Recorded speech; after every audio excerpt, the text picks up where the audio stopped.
I am so excited for this conversation. I want to introduce Chris Wiley with the Story School's Camp Fable. I got it right. Yes. Chris, the Story School is a relatively recent member of the Queer Camp Fair, and I am really excited to let people know a bit more about your camp. So Chris, take it away. Excellent. We are a immersive, interactive overnight camp that uses stories to teach. For nerds in the know, it is a LARP camp, which stands for live action role play, which means that our campers are heroes. Our staff become hero leaders or villains that either guide or challenge the heroes to make compelling choices in these adventure parties where they have to work together.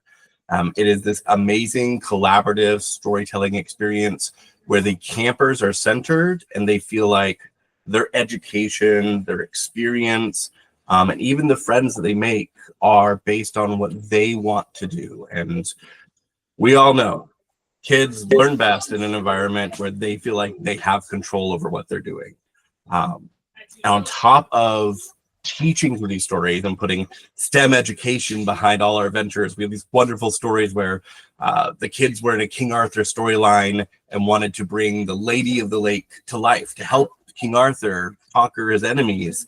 But it was a very dry summer. So we're like, what could we do to try and bring the Lady of the Lake? And the kids came up with an idea to build a dam. And so we taught them how to build a dam because of what they wanted to do with the story. And we have so many stories like that where we capture educational moments.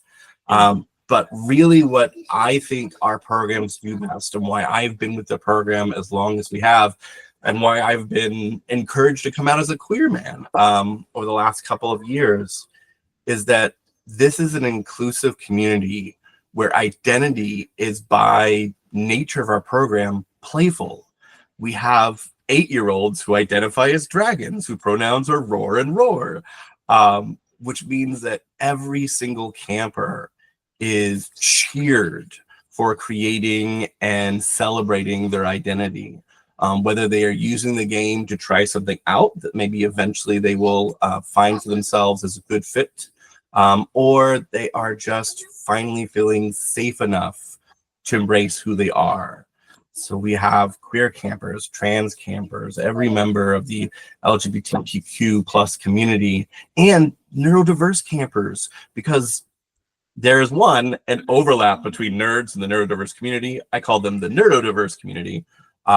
But two, where we're using these stories to teach and they have control over how they are approaching their own experiences. Like I tell all my fellow educators, if we had all the time in the world, we would approach every single human with the same amount of energy we try to put into neurodiverse experiences. Everybody learns best from that same sort of attention. And I can talk forever here about how wonderful our programs are.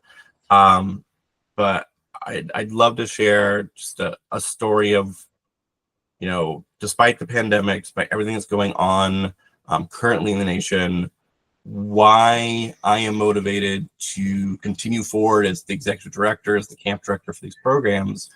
At check-in, we have our wonderful CITs helping all of our new campers show up and arrive.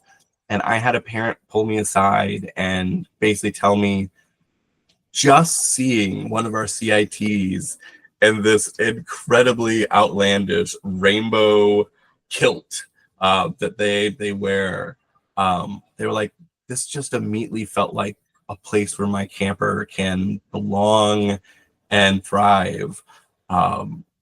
We are so many kids' very first camp experience, because a lot of nerds don't tend to like to do overnight camp and get away from their computers and their comfort zones for so long. But we bring those video games, we bring those stories to life. And one of the few places that do that through LARP programming. So they feel like they get to have all the experiences they want to have, but in real time, in live action. Get out from behind the screen, jump out and actually do foam sword battles. So yeah, I guess if I was to try and wrap up everything we do in as few words as possible, which is hard for me because I love telling stories. That's good. Fables are stories that teach. So at Camp Fable, we use adventures to let campers step into themselves, find who they truly are, and forge friendships and memories that are going to last a lifetime. Oh, that is beautiful. I literally have, I mean, I've been doing these conversations with camps, for a little bit here. Often there's a lot of question and answer, and I don't know that I have very many questions for you because you have wrapped up all of that so wonderfully. And I think, again, I always talk about the fact that camp is and should be that place where kids can figure out who they are, right? As the autonomous human beings.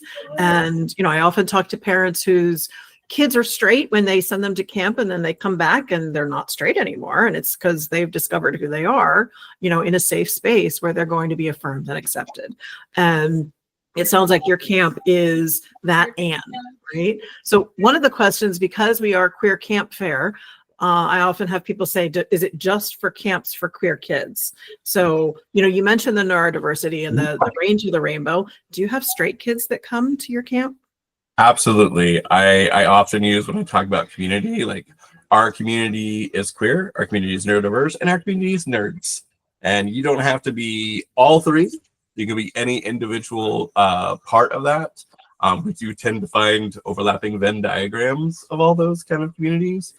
But no, we are inclusive to all humans who want to come out and experience these games and role-playing experiences. D&D and tabletop role-playing games have exploded over the last 5 years. I think Madison Garden sold out at one of the most recent live D&D game experiences.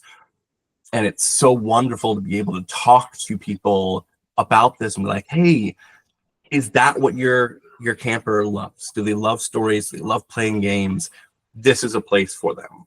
There's also a place for those that want to meet other people who have those same experiences. I often brag to our parents, the only kids that are at camp are the ones who want to be here, the ones who drag their parents across the camp fair to come talk to the people in costume with a dragon at their table. So it is such an immediate community for everybody, because you are walking into kids who already have dice out trying to play games at the table, kids who are swinging their foam swords around trying to practice their skills, and others who have their journals out and are already documenting their stories for the summer. So if any of that resonates with any of the campers out there, it does not matter what your identity, your background, your experiences are before you come to camp. We are here to be your community, no matter who you are. I love that. I love that. You mentioned, and this is going to be my last question. You mentioned that your camp is often the camp where it's the camper's first experience at camp. So what would you say to parents who are nervous about sending their kid to camp, to overnight camp, to set their minds at ease? We have a 1-to-4 ratio of campers to not only counselors, but to entertainers, to educators, to game designers, who all work together collaboratively to keep campers spellbound from sunrise to s'mores. We have had so much experience with campers who have never had to even eat meals outside of their house, or sleep over anywhere besides their own bed. And because of that strong sense of community we build, and because our stories are immersive, if we tell you you're going to be fighting a dragon, we actually have someone in a full dragon costume come out so that you are just enraptured and captured into those moments. So really, it's not till day 2 or 3 that you're even acknowledging you're in a space that is different. We have our counselors, to help parents, their dorms, they're not tents. They feel a little bit more familiar to a lot of our campers. But we have dorm counselors who've been doing this for so long and love to take that extra moment before bedtime to tell a story to the campers. to help them rearrange their stuffed animals in a way that makes it feel familiar. We want to take that extra time and attention and make sure that every camper who is here wants to be here, because that's where they're going to thrive. That's where they're going to have the best experience. So between our ratio, between our experience, between just the campgrounds themselves, having dorms, having a kitchen that adapts to our campers, it's just a very welcoming experience. And we have just this, I would hesitate to use the word aggressive, but very enthusiastic community. So oftentimes all I have to do is introduce a parent to someone who's already been to camp and say, they've got the same kid as you. Talk to them about what that experience was like and let them do all the work so I can keep playing. I love that. I love that. Play is so key for kids. It really is. And grown-ups, and we forget that sometimes. So. Oh my goodness, it's so great watching even just our counselors like come to life at camp, and like educators who are so used to a classroom where everything is dictated to them. They're like, wait, I can tell whatever stories I want? Yes. That's great. Well, again, thank you so much for the work that you're doing for kids and for being part of Queer Camp Fair. And I am really excited to help more people learn all about your camp. And thank you again.